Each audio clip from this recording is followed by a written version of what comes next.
Hello दोस्तों, मैं Sam Prajapat स्वागत करता हूं आपके अपने यूट्यूब चैनल पैरामेडिकल कोचिंग वाला PCW पर। दोस्तों, इससे पहले वीडियो में अपन ने डिस्कस किया था अलारा प्रिंसिपल के बारे में। वहां अपन ने देखा था कि रेडिएशन से कैसे बचा जाए या ऐसे क्या क्या किया जाए जिसकी वजह से रेडिएशन कम से कम लगे। इन सब के बारे में डिस्कस अपन ने कर लिया था। आज की वीडियो में अपन बात करेंगे एक स्पेशल केस की, जिसके अंदर पढ़ेंगे अपन 10 डेज रूल। सर, ये क्या होता है 10 डेज रूल? देखिए, मेनली ये जो 10 डेज रूल होता है वो जो गर्भावस्था महिला होती है उनके लिए होता है। जेंट्स के लिए ये रूल नहीं होता है।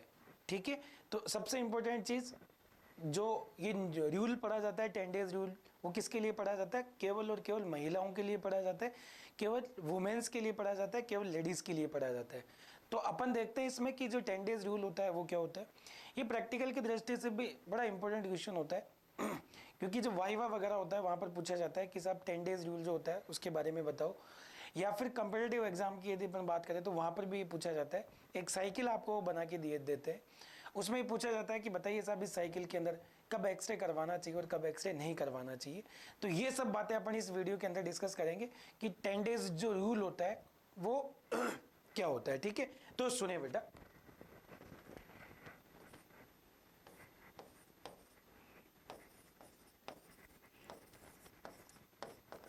10 डे रूल के बारे में बात करते हैं अपन। 10 दिन का नियम, यदि हिंदी में बोले तो अपन क्या बोलेंगे साहब इसको? 10 दिन का नियम। सर, क्या है ये 10 दिन का नियम? देखिए, मेनली अपन किसके लिए डिस्कस करते हैं बेटा? ये सबसे इंपॉर्टेंट चीज आपको यही बताना है कि मेनली जो ये है वो डिस्कस किया जाता है बेटा वुमेन्स के लिए, महिलाओं के लिए।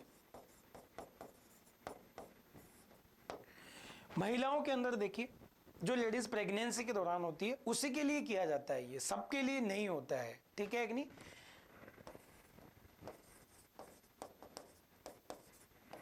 मेनली प्रेगनेंसी की कंडीशन में किया जाता है बेटा ये। ठीक है कि नहीं? और वो भी जो लेडीज मैरिड होती है, ठीक है कि नहीं, मैरिड होती है और जो चाइल्ड कंसीव करना चाहती है उनके लिए होता है बेटा ये। ठीक है कि नहीं? तो क्या होता है इस नियम के अंदर? देखिए, इसके अंदर जो महिलाएं होती है बेटा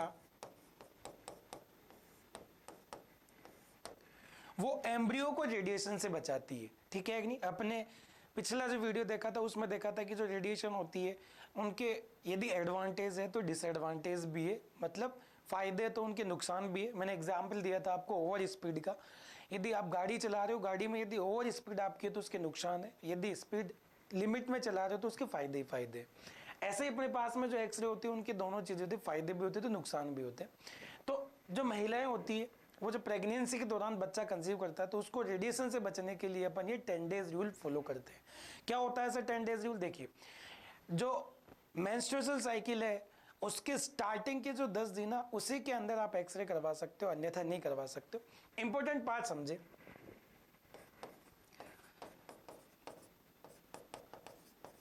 स्टार्टिंग के 10 दिन।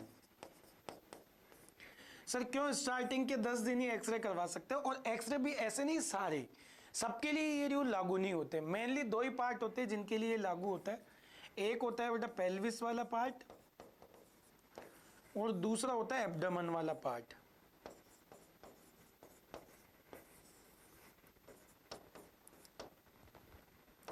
पेट और पेल्विस,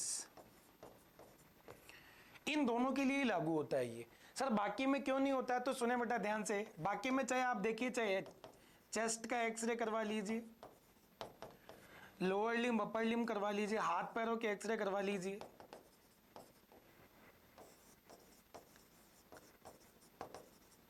इन सब के एक्सरे करवा लीजिए, इनके लिए जनरली फॉलो नहीं होता। क्यों नहीं होता? क्योंकि ये जो दोनों पार्ट होते हैं डायरेक्ट इफेक्ट करते हैं बेटा। क्योंकि जो डायरेक्ट रेडिएशन लगेगी वो कहाँ लगेगी? यहाँ। क्योंकि जो जेनाइटल ऑर्गन होते हैं अपने कहाँ होते हैं बेटा? यहाँ होते हैं, इस वाले पार्ट में होते हैं। इस वजह से जो रेडिएशन होगी ना डायरेक्ट जाके उनसे टकराएगी। और रेडिएशन के क्या क्या नुकसान होते हैं उनके बारे में एक वीडियो पहले ही अपलोड है, तो यदि वो वीडियो आपने नहीं देखा तो वो जरूर देख ले आप। तो डायरेक्ट जब जाके टकराएगी तो क्या होगी साहब? जो भी एम्ब्रियो बनेगा, ठीक है, या ऑर्गेनोजेनेसिस के दौरान जो ओव्यूम रिलीज होगा उसको वो क्या करेगा, डैमेज करेगा। ये कैसे करेगा ये आगे डिस्कस करेंगे अपन।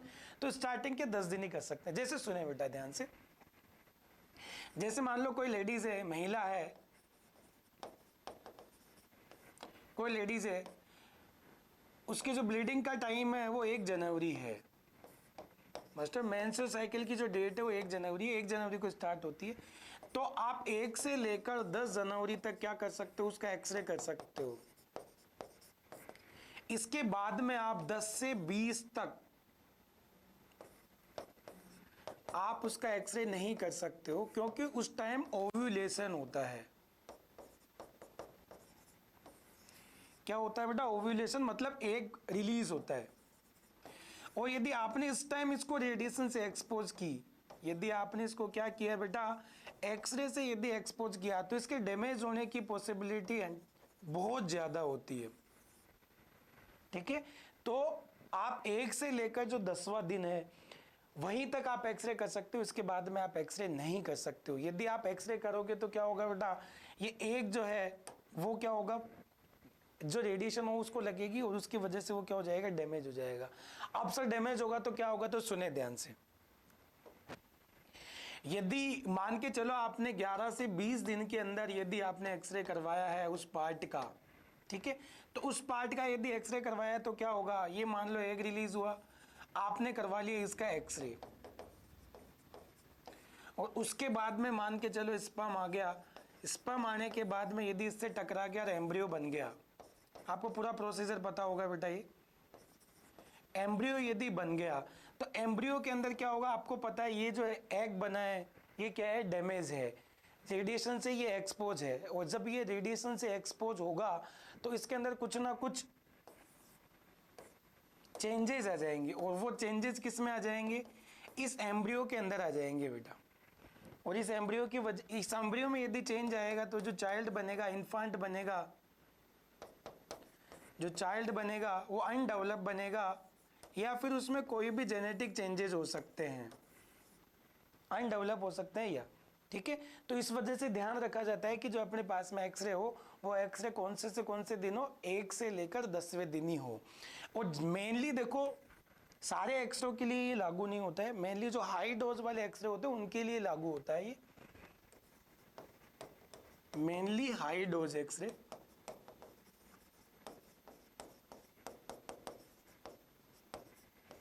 High dose x-ray, sir high dose x-ray कैसे होते हैं, जैसे कि अपने पास में हो गई बेटा एचएसजी होगी, और एचएसजी के बाद में अपने पास में आती है बेटा फ्लोरोस्कोपी। फ्लोरोस्कोपी वाला पार्ट हो गया, या फिर सिटी स्कैन हो गए।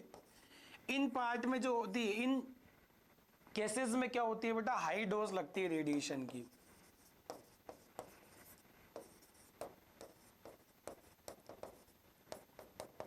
देखिए यहाँ पर अपन ने हाई डोज की बात करी है बेटा, ठीक है। हाई डोज वैसे ही है जैसे आप नॉर्मली कोई टेबलेट लेते हो। मान लो डॉक्टर ने बोला है कि साहब आपको आधी टेबलेट लेनी है, तो आपको आधी ही लेनी होती है। मान लो आपको जल्दी, मान लो आपकी फीवर आ रहा है, अब फीवर को जल्दी ठीक करने के चक्कर में आपने क्या कर दी, 2-3 टेबलेट खा गए, तो वो ओवरडोज हो जाएगी। ओवरडोज होने की वजह से वो आपकी जो किडनी है उस पर अटैक करेगी, लीवर पर अटैक करेगी, और बहुत सारी चीज़ों को डैमेज कर देगी। ऐसे रेडिएशन का कंसेप्ट होता है बेटा। यदि हाई डोज ऑफ रेडिएशन लगेगी तो ये चीज़ें होगी बेटा उसमें, ठीक है। तो यहाँ पर अपने ये वाले जो टेस्ट होते हैं वो नहीं होते।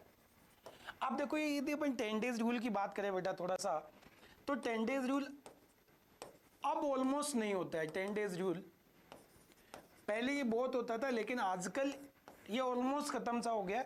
आजकल आ रहा है 28 डेज रूल आ रहा है, 28 डेज रूल आने लग गया आजकल। इसके अलावा अपने पास में जो आने लगे, देखिए ये क्यों आने लगे, ये इसलिए आने लगे क्योंकि आजकल जो प्रेग्नेंट लेडी होती है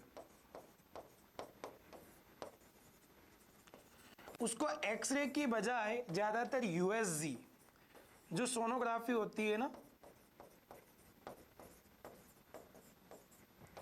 ये इन्वेस्टिगेशन से चीजें समझ में आ जाती है कि हाँ इसके ये प्रॉब्लम है, तो ये अपन क्या कर सकते हैं, यूएसजी। एक मतलब क्या हो गया, साइड में ये चीज आ गई कि साहब यूएसजी से भी आप वो चीजें सब कर सकते हो जो एक्सरे से हो सकती है। तो फिर अपने पास में इसको खत्म किया गया कि 10 डेज कोई जरूरी नहीं है। और कई बार क्या होता है, देखिए प्रेगनेंसी का पहले के टाइम पे पता नहीं लगता था, लेकिन आजकल तो बहुत सारे टेस्ट आ गए, उससे पता लग जाता है कि साहब प्रेगनेंसी है कि नहीं है, तो उससे भी बचा जा सकता है। जैसे कि HCG टेस्ट आता है बेटा, HCG ये अलग होता है बेटा, HSG लिखा था पहले मैंने, देखो यहाँ पर, ये पहले मैंने HSG लिखा था, ये टेस्ट होता है, ये टेस्ट होता है बेटा जब भी कोई इनफर्टिलिटी के केस में, मतलब कोई भी लड़की शादी के बहुत टाइम बाद में भी यदि मां नहीं बन पाती है तो वो फेलोपियन ट्यूब बंद तो नहीं हो गई है, उसकी वजह से की जाती है HSG, ठीक है, हाइस्टेरोसेल्फेंजियोग्राफी बोलते हैं बेटा इसको, सेकेंड ईयर के सिलेबस में आती है। तो ये इनफर्टिलिटी के केस में, इनफर्टिलिटी के केस में की जाती है बेटा ये। जबकि अपन बात करें बेटा ह्यूमन कोरियनिक गोनाडोट्रोपिन जो हार्मोन होता है उसका जो सीक्रेशन होता है वो बताता है बेटा प्रेगनेंसी को, कि प्रेग्नेंट है कि नहीं है, पॉजिटिव आया है कि नेगेटिव आया है, ठीक है, ये आने लग गया है बेटा। और इसके बाद में भी यदि अपन बात करते हैं एक रूल और होता है बेटा, ऑल और नथिंग, ऑल और नथिंग। ये भी, ये पूरी की पूरी तरीके से बेटा डेवलपमेंट पे डिपेंड करता है, बेबी एम्ब्रियो का जो डेवलपमेंट होता है उस पर डिपेंड करता है ये। जैसे स्टार्टिंग की यदि अपन बात करें 2 वीक की यदि अपन बात करें बेटा, मान के चलो एग आया, एग प्लस स्पर्म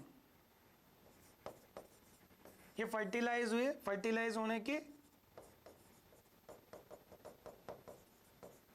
फर्टिलाइज हो गए, ठीक है, फर्टिलाइज होने के बाद में देखो स्टार्टिंग की कोई भी ऑर्गन का निर्माण नहीं होता है, बच्चे का जो विकास होता है वो तीसरे सप्ताह से स्टार्ट होता है, ठीक है। तो उस टाइम यदि कोई थोड़ी बहुत रेडिएशन यदि लग भी जाए ना तो कोई नुकसान नहीं है,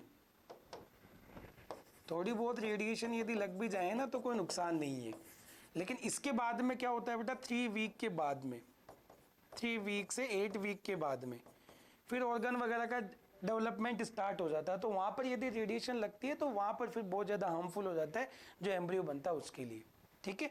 तो 10 डेज रूल के बारे में यदि पूछा जाए कभी तो 2-3 चीज़ें याद रखनी है, एक बार सम अप कर देता हूँ बेटा मैं, देखिए क्या क्या चीज़ें हैं। आजकल टेक्निक बहुत ज़्यादा एडवांस हो गई, इस वजह से बहुत कम यूज़ लेने लगे बेटा। आजकल 20 डेज रूल होता है, ये क्या होता है ये कभी वीडियो के अंदर डिस्कस कर लेंगे अपन। बाकी सोनोग्राफी होने लग गई तो सोनोग्राफी से भी आजकल पता लग जाता है। तो देखिए 10 डेज रूल के बारे में सबसे पहले इंपॉर्टेंट चीज़ क्या याद रखोगे बेटा, ये वुमेन्स के लिए होता है, ठीक है, सम अप कर देता हूँ एक बार, वुमेन्स के लिए होता है और वो भी मेनली किसके लिए होता है, मैरिड के लिए। बाकी सबके लिए फॉलो होता है बेटा ये, ठीक है ना, ऐसा कोई जरूरी नहीं है कि साहब ये इसी के लिए हो, फॉलो सबके लिए होता है ये, ठीक है।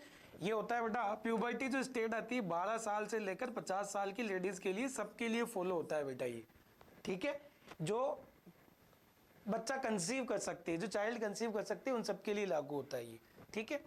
दूसरी चीज बेटा ये केवल 2 जो एक्सरे होते हैं, कौन कौन से होते हैं बेटा अपने पास में, एक हो गया एब्डोमेन, एब्डोमेन और दूसरा होता है पेल्विस, क्योंकि सारे जो जेनाइटल ऑर्गन्स प्रेजेंट होते हैं वो यहीं होते हैं। जेनाइटल जो ऑर्गन होते हैं, लैंगिक अंग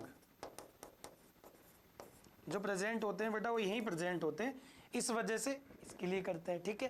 ये कब किया जाता है बेटा, ये मेंस्ट्रुअल साइकिल के फर्स्ट डे से लेकर 10 डेज तक ही किया जा सकता है एक्सरे, ठीक है। बाकी 10 से 20 तक ये जो रहता है एक्सरे के लिए अनसेफ पीरियड रहता है पूरी तरीके से, क्योंकि इस टाइम एग के फर्टिलाइज होने की पॉसिबिलिटी सबसे ज़्यादा होती है। और मैंने बता दिया यदि रेडिएशन इस एग को लगेगी तो बेटा चेंजेस आएंगे, चेंजेस हो सकता है जो बच्चे के जो ऑर्गन्स डेवलप हो रहे हैं उनको डेवलप नहीं होने दे, या फिर कोई ऐसी डिजीज जनरेट कर दे, ठीक है। तो ऐसी चीज़ें हो सकती है इसके लिए।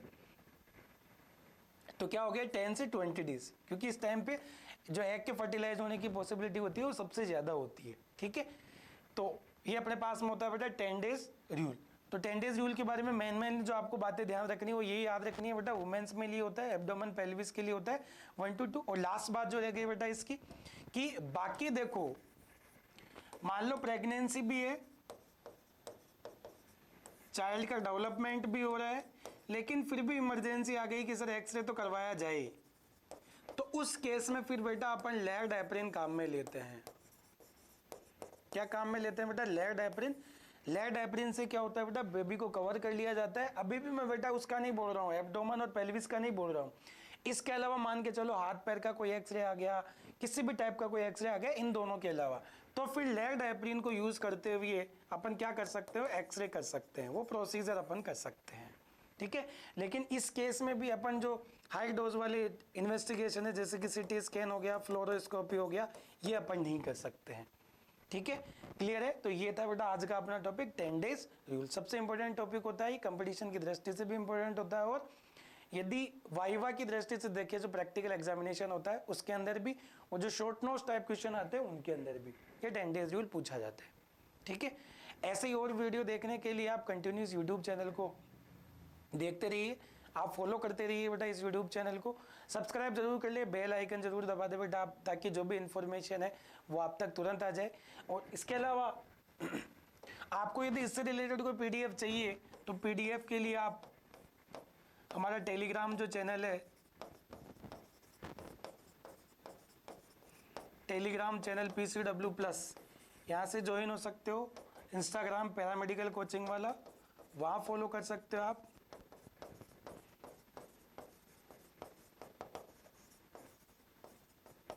पैरामेडिकल कोचिंग वाला,